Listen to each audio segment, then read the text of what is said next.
I'm Yolanda, And I'm Katrina, and and we're we're coming coming straight straight from from the the streets. streets. Welcome, welcome. We're gonna have a very exciting episode today.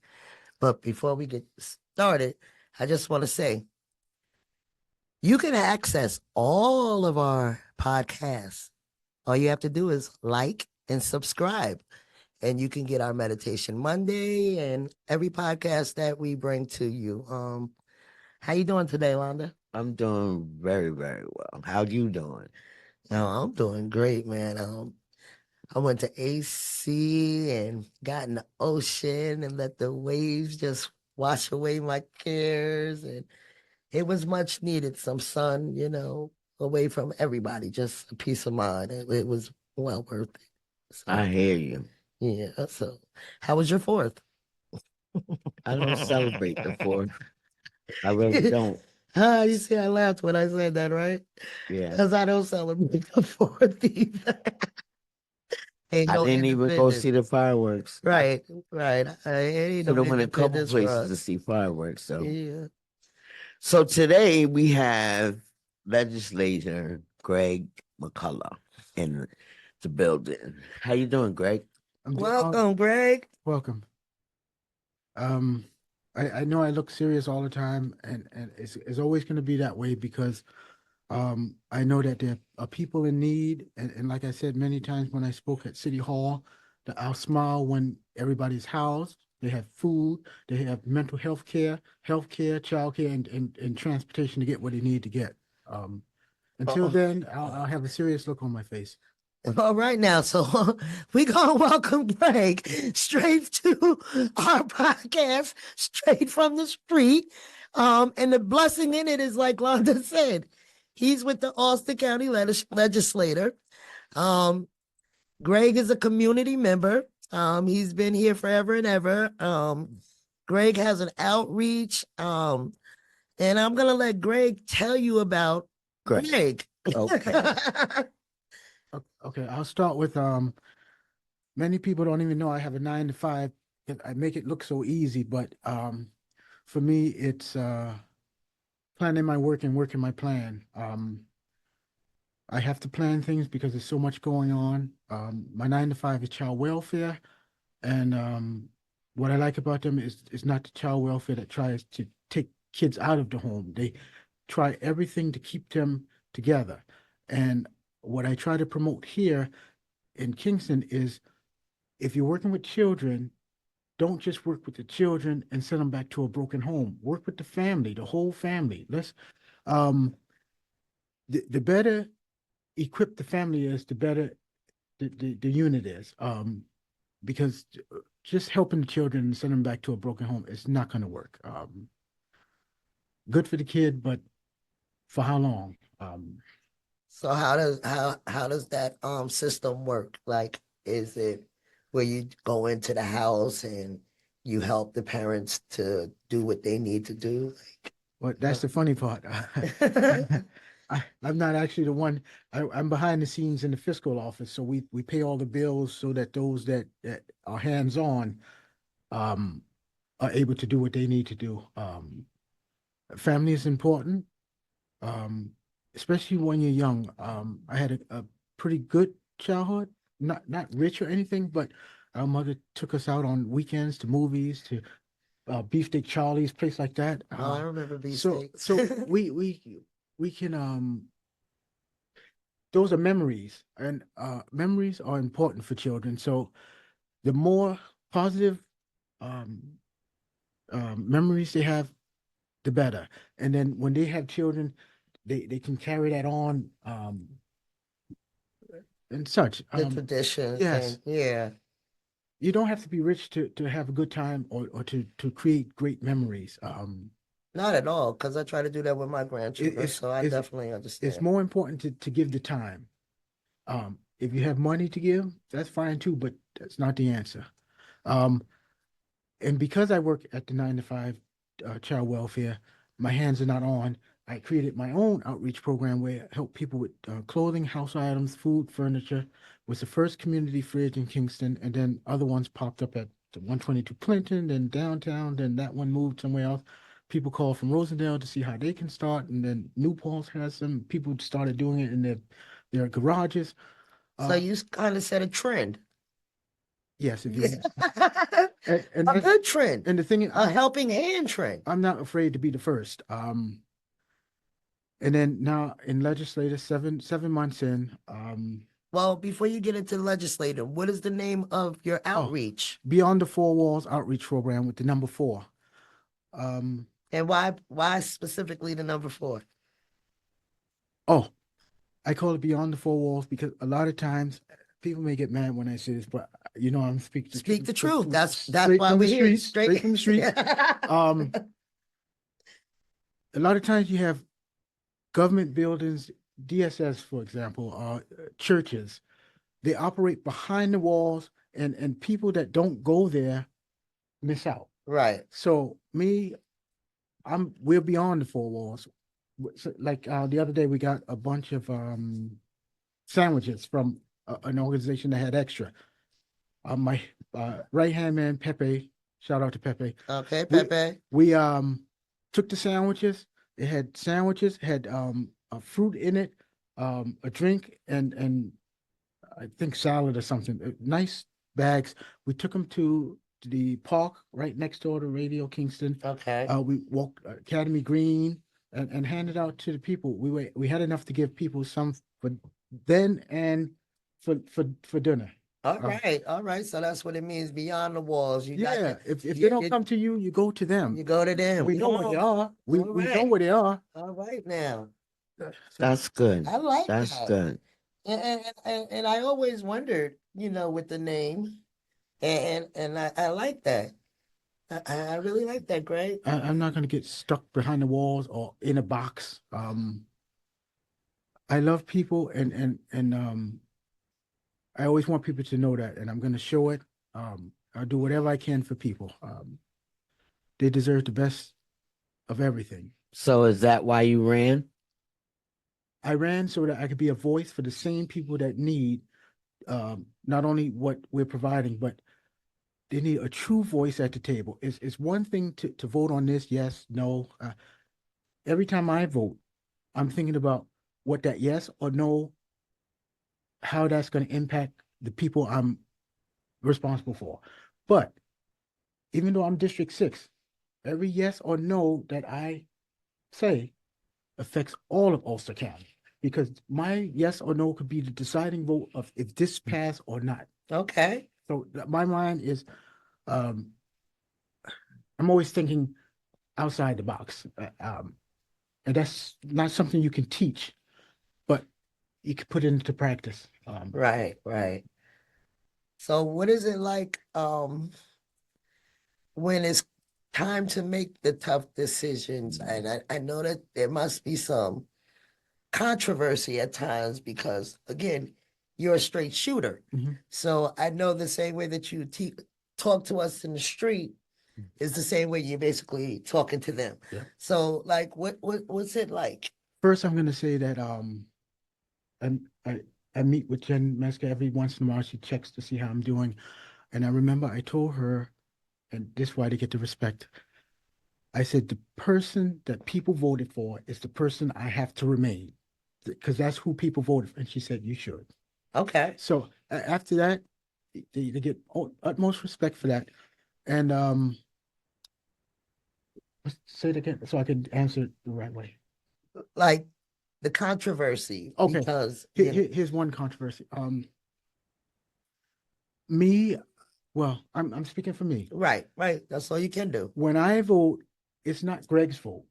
It's the people's vote. Last December, you had a group come in and say that they were against Axum. They make body cams and all, but they also have make weapons of war. Okay. So the people did not support that, so I can't support that. This year, now that I'm on the inside, a couple of times they had some things come up where they need more body cams from this company, and my vote is no. I said no in the committee meeting, and I said no on the floor. I have to be consistent. I can't. I'm not going to say yes there and then no on. My no is no. Okay. All right. So when you No, took no, an oath to I'm not. your I'm not. constituents, Mhm. you meant what you said. I'm not against body cams. I'm against buying it from a company that has their hands Manufacturers. in weapons of war. Okay. So So I mean, would that be the place that I heard about on Delaware Avenue somewhere here in Kingston? I'm not Because sure. there's a place here in Kingston I heard that is helping to make weapons of mass destruction. The company is Axum.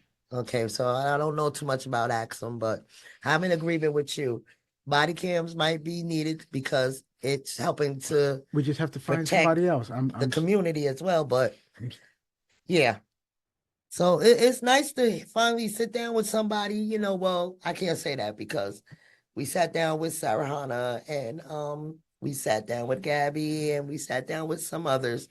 And their words, what they spoke, they have stood on. And again, speaking of Sarah Hannah, congratulations in the win. Congrats. Yeah, but would you, knowing what you know now, being on the outside first, Mm-hmm. now being on the inside, would you run again? Will you continue to run as long as you can run so that you can be the true voice for the people? Well, Because it sounds like you're the true voice for the people, Greg. I'm going to say that even though I was on the outside, I was really on the inside because I was already doing the work, but without a vote. Okay. Now I'm going to run as long as possible. So what are you working on? How can we help? There's one thing I'm working on right now is this not the speed limit, but more signage on Van Buren Street, Van Dusen Street, because cars come way too fast from Broadway to the park. There's a stop sign at the park, but the speed in which they're coming down the block is way too late before they get to the park.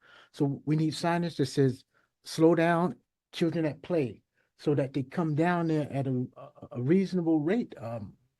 I would hate for something to happen to someone because a kid playing over there in the park that steps out. because kids, they run right after the ball. They're not thinking about cars coming. Okay. Sometimes I do it. It's just a natural reaction to go after anything that goes in the street. Yeah. I know you got your hand in housing somewhere there, Greg. So what's going on with that? Yes, I'm on the Health and Human Services Committee that includes housing, and I'm on a special subcommittee for housing.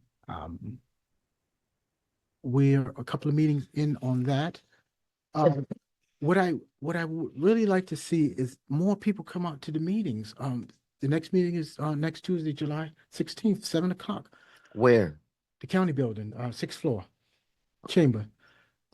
The reason I want people to come is you get a chance to speak on any resolution before the session. And then if there's anything that you want to talk about that's not on there, you can do that at the end of the meeting. People should come have their words heard, their voices heard. It's one thing for me to fight for you, but it's nice to people to get their stories out. Right. That's what we mainly focus on.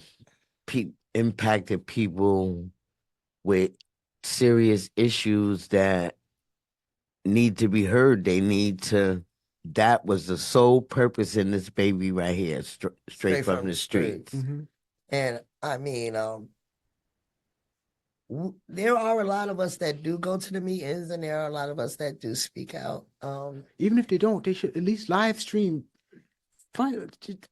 See, it's people, it's your tax money. You know what it is, though, Greg, and it's sad. The truth of the matter is, people have lost faith in their government. People have lost faith in the system.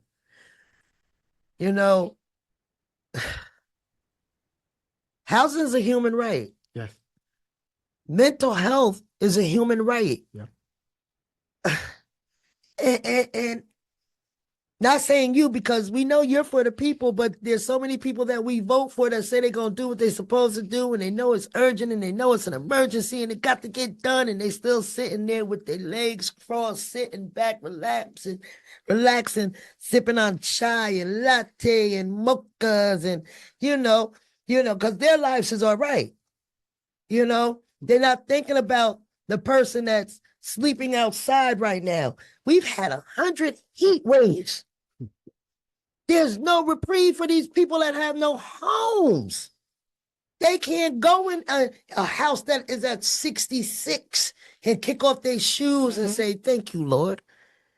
They're out here trying to get underneath an umbrella that Radio Kingston done built the park so that people can have somewhere. They're trying to get under a little tree. Yeah. They're trying to find a place to just get the sun off their back. People are dying in this heat. And then when the heat's over, you're in the cold. Yeah. So they have no winds. Talk about it, and I still can't get past the people at DSS that tell the people, I ain't got time. I'm on my way home. They ain't got no homes. What homes are they going to while you rubbing in their face? You going home to relax and have your margarita or your martini or whatever it is you do. Like, when is it going to be a time and a place that people aren't looking at profit? They're looking at passion of the heart. When they're looking at people, when they're looking at society and seeing that they, the ones that have the power to do the right thing, are failing over and over and over and over and over again. Like, I'm trying to figure this out. We need more people like you, Greg.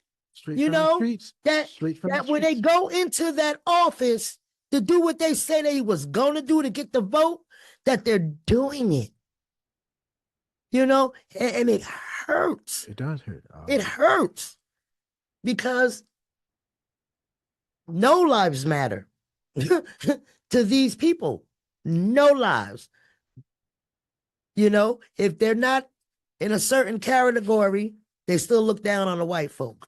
If they don't fit this category, they look down on the Mexicans. They look down on the blacks. If you don't fit in a certain box, you just look down upon. When is human life going to really matter? And say, okay, we're not building this no more. We're not doing this no more. We're going to build shelters for the homeless, houses for the homeless. Like in New York, they're taking school buildings and turning them into housing shelters. They put them in different categories. They got a family shelter. They got a women's shelter, a male shelter. If these places can do it, we could do it too. Yep. Mm-hmm. So how do we, as impacted people who have been homeless, people who have been hungry, people who have had no choice but to sell drugs in the street to pay a bill or to buy their kids some shoes, or to, the women that have to go out there and turn a trick and hope nobody see them because they need to take care of a bill, or it's just so much that goes on that the people who have our lives in their hands don't know people are doing to survive. And then the crime rate, it goes up, right? So what do we, as the impacted people, because we don't have faith in showing up no more. Our people just don't have that faith no more. So how can we fix this? Let me tell you a quick story. When we first held our we have Democrat and Republican caucus where you just meet with your group. When we had I think it was our second meeting, I reached out to the majority leader and the chair, and I asked if I can play a song and say a few words. The song that I chose was Ghetto Story, Shams and Alicia Keys. I printed out the words, and next to it, I wrote down the category that it falls under. When he said all I had was remember eating was white rice. That's a food issue. Right. Me and my mom slept on a big piece of foam. Housing Housing issue. issue. So I did that for things, the words, and when they said we're the keys to the kingdom, I said the kingdom is Ulster County. We're the keys, legislators, and then all those things playing over needles in the street, selling your bodies for dope. Yeah. I said all of this stuff is still going on today. Right.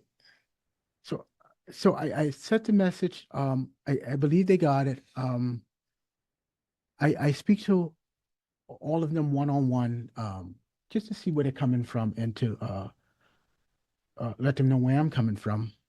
It's easier, but they all understand me and they all appreciate me and they love the fact that I'm out amongst the street. When I'm in the street, it's not just Greg, because I represent the legislature, Ulster County. So anything that people tell me, people need, I bring back and we'll work on it. Sometimes it takes somebody like me to That's for sure. help. Well, do you think you could get your other legislators and people that, like you said, are the key to come out like you into the street and see what's really going on? Or do you think they come out in the street and see what's going on and still just don't care? Like, it's confusing. It's like, I think they care, but sometimes, for me, this is me. Sometimes I'm not saying they can't do it, but sometimes maybe they need to be exposed to it. Like maybe that's not something they used to do, or that's not. But it'll happen, and it can happen. When I went to what was that? Juneteenth.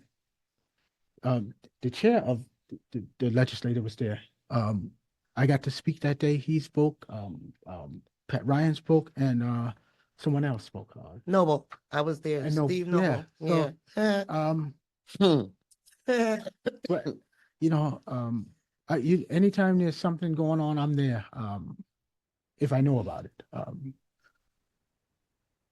And a lot of times, my colleagues, they see me in the newspaper and they say, "Oh, I see you in the newspaper again." I say, "Yeah."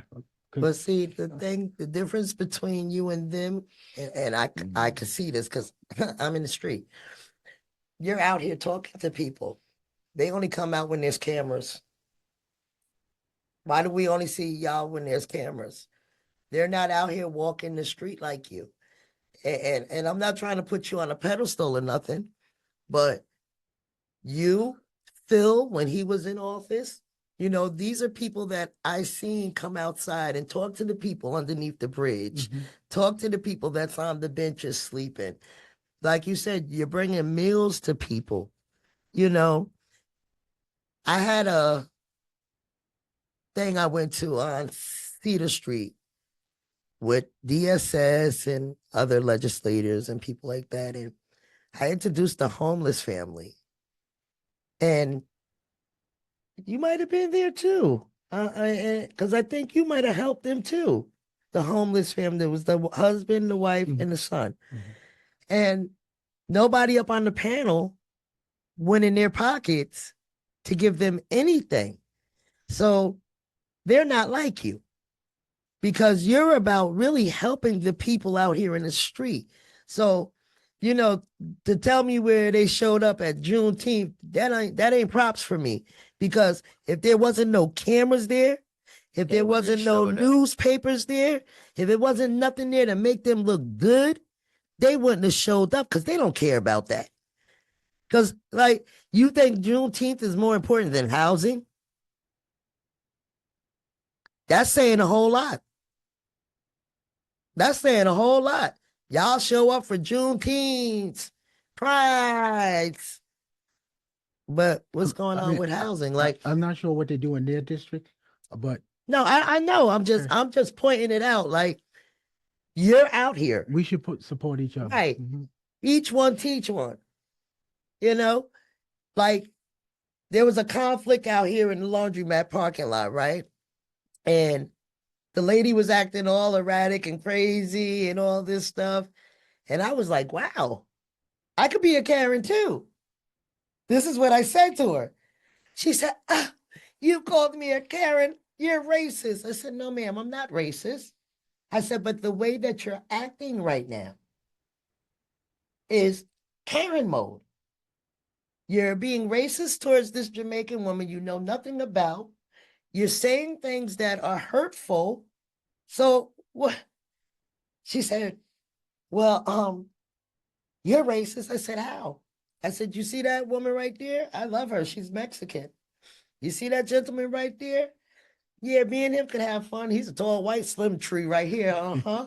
I said, and then the other young lady was coming down. She said, Ma, is everything okay? I said, and look at this one. She's Puerto Rican. Let me hug my baby. Yes, Mom is good. I said, now, if you're not racist, tell me how many minorities have you hugged today? And she looked at me. Exactly. Then she ran over like she was gonna hit me, and I got a little nervous. And Jillian and all them at the laundromat got a little nervous. And I was like, okay, don't act like your old self, just see what's gonna happen. And she hugged me. So I was just like, okay, you win, you hug the minority today. But what I'm trying to say is people are gonna be people. You know what I'm saying? And she couldn't see at that moment the way that she was acting, even if she wasn't racist. She was showing herself to be racist. Perception, yeah. So even in our legislation, unfortunately, there's racism. And they don't want to see the minorities win. And it's sad, you know, but we see it, we recognize it. And something has to change. I don't even know if I'm built to do that kind of work, but I'm like, okay, I know I'm for the people. Maybe I need to sit down and figure this out and see if I could be in the legislator, in the legislation, and do this work, because we need honest people for the people. Because see what I do right now, what Yolanda do right now, what Lee do, Tamisha do, what we do, we don't get paid for it. It ain't about money. We do this out of love. We do this out of commitment. We do this out of loyalty, because this is our community. This is our town. These are our people. You know what I'm saying? So, and we're here to do right by the streets. you know, and we're going to continue to be the voice for the streets and for our people until they're strong enough to stand up for themselves, you know, and we just need a whole lot of more people like you, Greg. I want to teach the people, everybody vote for president, but the president don't make the laws. Sure, no. Legislature makes the laws, and then in that case they either approve it or veto it. So when people say, well, they have so many laws on this for this group or that, because that's, you got the people, those people you voted in, that's what they're concentrating on. So what you basically saying is get out there and vote, people. People think that their vote don't count, but on the local level, each vote counts. So get out there and vote. Your vote matters. Start showing up at meetings. Your voice matters. Again, this is Trina. And I'm Yolanda. We're coming straight from the streets. Greg, it was an honor having you here today. I gotta come back again. Don't forget to subscribe and like. And yeah, we'll see you next time.